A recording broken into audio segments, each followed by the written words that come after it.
Friends, Annapurna बिना में आप सभी का स्वागत है। तो आज मैं लेके आई हूँ एक ऐसी रेसिपी जिनके पेरेंट्स ये कहते हैं ना, हमारे बच्चे ये नहीं खाते वो नहीं खाते, तो उस तरीके से आप इनको खिला सकते हो। तो सबसे पहले हम क्या करेंगे, कच्चे केले को हम कट कर लेंगे और इनका छिलका हटाएंगे। केले का छिलका बहुत हार्ड होता है कच्चे केले का, आपको पता ही है दोस्तों। तो सबसे पहले आप क्या करें, नॉर्मल चाकू से इनके छिलके को हटा दें। जैसे मैं आपको वीडियो में दिखा रही हूँ, आप इस तरीके से कट कर लें, क्योंकि डायरेक्ट अगर आप छीलने वाले चाकू से छीलोगे तो बिल्कुल भी नहीं छिलेंगे, इसलिए पहले आप इससे छील लें। उसके बाद आप है ना छीलने वाले चाकू से इनका जो नीचे की परत, कई बार ऐसा होता है कि हम छीलते हैं ना तो सही से छिलता नहीं है ये। अभी आप देख रहे होंगे कि बीच बीच में थोड़ा थोड़ा ग्रीन पार्ट रह रहा है। तो अभी मैं आपको दिखाऊंगी कि मैं ये छीलने वाले चाकू से अब इसको छील रही हूँ, तो अभी बिल्कुल साफ़ हो गया, आप देख सकते हो। केले का साइज़ जितना होगा, जैसे छोटे साइज होंगे तो छोटे निकलेंगे। अब मैं यहाँ चिप्स वाली कटर से चिप्स निकाल लूँगी। तो यहाँ पे हम क्या करेंगे, साइज आपको पता ही है, जितना हमारा साइज होगा केलों का उस हिसाब से आपके ये निकलेंगे। अब आप या चाहो तो लंबे निकाल सकते हो, लेकिन यहाँ मैं गोल वाली निकाल रही, क्यों निकाल रही हूँ अभी आपको आगे बताऊँगी मैं यहाँ पे। अब आप देख सकते हो बिल्कुल हमारे गोल निकले हैं। तो ऐसे ही करके हम सारे केले के निकाल लेंगे। अब इधर ले लिया मैंने एक बीटरूट। तो बीटरूट के भी हम क्या करेंगे, मैंने बीटरूट को पहले से ही छील लिया है। पहले धो लेंगे, छील लेंगे, उसके बाद हम इसकी चिप्स के रूप में इसको निकाल लेंगे। तो आप देख सकते हो कितनी पतली निकल रही है, इतनी पतली स्लाइस निकल रही है। तो इनको भी बस हम ऐसे ही है ना सारी चिप्स को निकाल के रेडी कर लेंगे।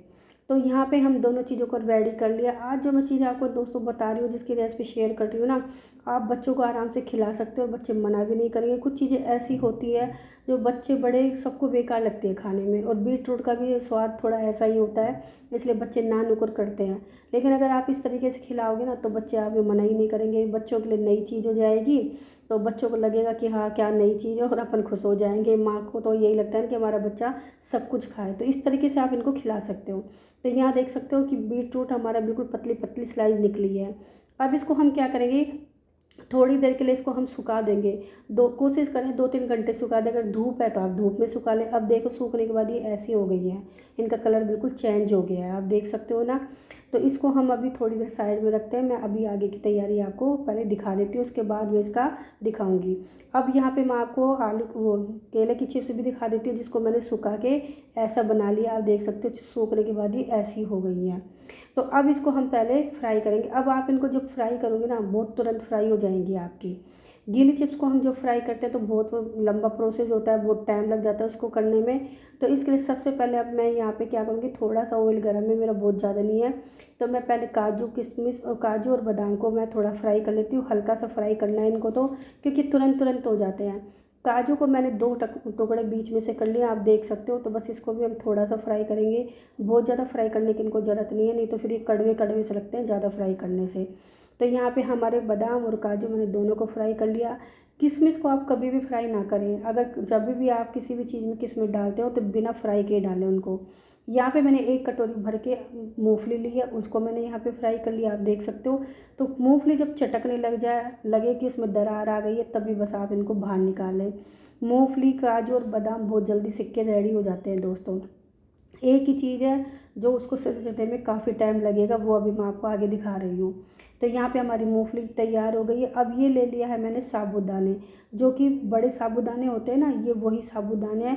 क्योंकि 3 तरह के साबूदाने के, एक छोटा आता है, एक सबसे छोटा आता है, एक खीर के लिए आता है, एक खिचड़ी के लिए, और ये आता है नमकीन के लिए। तो इसको हम तल के यूज कर सकते हैं नमकीन में।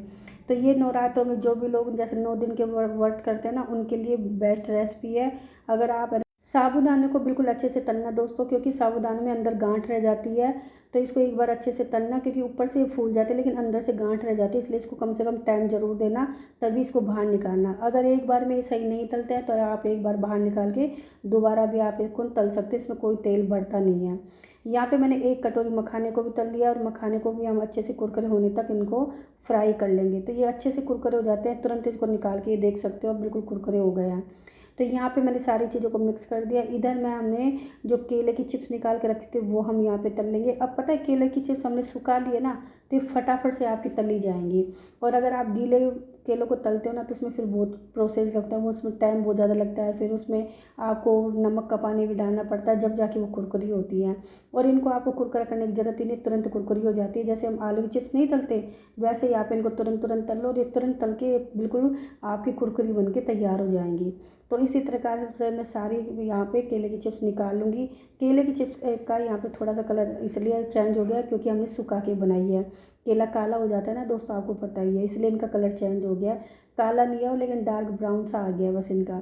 तो यहाँ पे हमारी सारी चीज़ें बुन के रेडी हो गई हैं। आप देख सकते हो हमारे साबूदाने बिल्कुल परफेक्ट हैं। तो सारी चीज़ों को मैंने अच्छे से मिक्स कर लिया। अब एक इम्पोर्टेंट चीज़ हमारी रह गई है, तो चलो हम उसको भी तैयार कर लेते हैं। तो सारी चीज़ें हमारी हो चुकी हैं, ये देख लो आप। चलिए अब हमारी ये चीज़ें भी सारी तैयार हुई है। आप चिप्स को भी देख सकते हो, बिल्कुल कुरकुरी है, बिल्कुल ईजिली ये चूरा बन रहा है। तो यहाँ पे मैंने सारी चीज़ों को इनको सबको मिक्स कर दिया। अब हमारी बच गई है बीट रूट, तो चलो बीट रूट को भी हम कर लेते हैं। बीट रूट को पकाने के दो तरीके हैं। एक तरीका मैं आपको कढ़ाई का बता देती हूँ कि कढ़ाई में आप तल के भी इसको पका सकते हो। और बीट रूट हमारा बिल्कुल अच्छे से सूख गया, आप देख सकते हो। अगर आपके पास धूप आ रही है तो धूप में भी सुखा सकते हो, नहीं तो आप इनको पंखे की हवा में 2-3 घंटे के लिए डाल दोगे तब भी ये सूख जाएगा। तो बीट रूट को आप दो तरीके से फ्राई कर सकते हो। एक तो आप तेल में फ्राई कर सकते हो और एक इसका दूसरा तरीका ये है, जैसे आपके पास एयर फ्राई हो तो आप उसमें कर सकते हो, ओवन में कर सकते हो। तो उसमें क्या है कि आपको तलने की ज़रूरत नहीं पड़ेगी इसको, नहीं तो आप मेरी तरह इसको तल के भी बना सकते हो। और एक तरीका मैं भी आपको और बता दूंगी, आप उससे भी कर सकते हो। तो कोई सा भी करके यहाँ पे हमने सब चीज़ देखो दोस्तों तल के ही बनाई है, तो इसको भी तलने में कोई दिक्कत नहीं है। तो यहाँ पे ये है कि बीट रूट अगर बच्चे नहीं खाते, आप अगर इस तरीके से बच्चे को खिलाओगे ना तो बच्चे इजीली खा लेंगे, मना भी नहीं करेंगे। और यहाँ पे इसको बहुत ज़्यादा नहीं तलना है, हल्का थोड़ा मतलब सुखा के हल्का ही तलना है, नहीं तो हल्का सा फिर इनमें कड़वापन आ जाएगा। तो इस बात का आपको ध्यान रखना है कि बहुत ज़्यादा आपने कर दिया इसको तो फिर ये थोड़ी सी हल्की सी कड़वी लगेंगी, तो इस बात का आपको ध्यान रखना है। अगर आप इस तरीके से नहीं करना चाहो तो फिर आप क्या करें, आपके पास एयर फ्राई भी नहीं होना तो आप इनको तवे पे भी सेक सकते हो, तवे पे बहुत अच्छी सिक के रेडी हो जाती है। और यहाँ देख सकते हो हमारी ये कितनी कुरकुरी हुई है, ईजिली टूट रही है, जैसे और चिप्स है ना वैसे ही। अब जो सारी हमारे नमकीन एक तरह से हमने इकट्ठी करके रखी थी उसी में हम इनको भी ऐड कर देंगे और अच्छे से इनको मिक्स कर देंगे। अब अगर आप यहाँ पे फलार के लिए इनको तैयार करें तो बस इसमें अंदर नमक ही मिलाना है आपको और थोड़ा सा अमचूर पाउडर, क्योंकि अमचूर पाउडर व्रत में आप खा सकते हो क्योंकि वो आम की बनी हुई होती है। लेकिन बस इतना ध्यान रखें कि आम की बनी हुई है तो मार्केट में तो देखो हर तरीके के हाथ लगे हुए, तो आप घर में बना के और उसको यूज कर सकते हो, तो कोई डर नहीं होता है। लेकिन मार्केट की खा रहे हो तो फिर आपको सावधानी बरतनी पड़ती है क्योंकि मार्केट में हर तरीके के हाथ लगे होते हैं, मिक्स भी होता है। तो मार्केट की अमचूर पाउडर कभी भी यूज ना करें। तो यहाँ पे मैंने डाल दिया सादा नमक, सेंधा नमक जिसको बोलते हैं व्रत वाला, और थोड़ी सी मैंने काली मिर्च ऐड कर दी है। तो ये आपके लिए फलार नमकीन बन के रेडी हो गई है और हेल्दी की हेल्दी है। इसमें ऐसी कोई भी चीज़ नहीं जो कि आपको व्रत में नुकसान करेगी, सारी चीज़ इसमें इसमें हेल्दी है और फास्ट वर्क में आप इजीली इनको खा सकते हो। और ये आप एक बार इकट्ठी बना के रख दे, बच्चों को भी आप देख सकते हो, बच्चे को भी आप इनको खिला सकते हो, बच्चों के लंच बॉक्स में भी आप रख सकते हो। और जो बच्चे बीट रूट नहीं खाते वो इजीली इनको खा लेंगे, वो बिल्कुल मना भी नहीं करेंगे। तो इस तरीके से हमारी बिल्कुल परफेक्ट नमकीन बन के रेडी हो गई है। तो आप कभी भी इसको बना के इंजॉय कर सकते हो। तो चलो मैं मिलती हूँ तब तक दूसरे, थैंक यू, इंजॉय।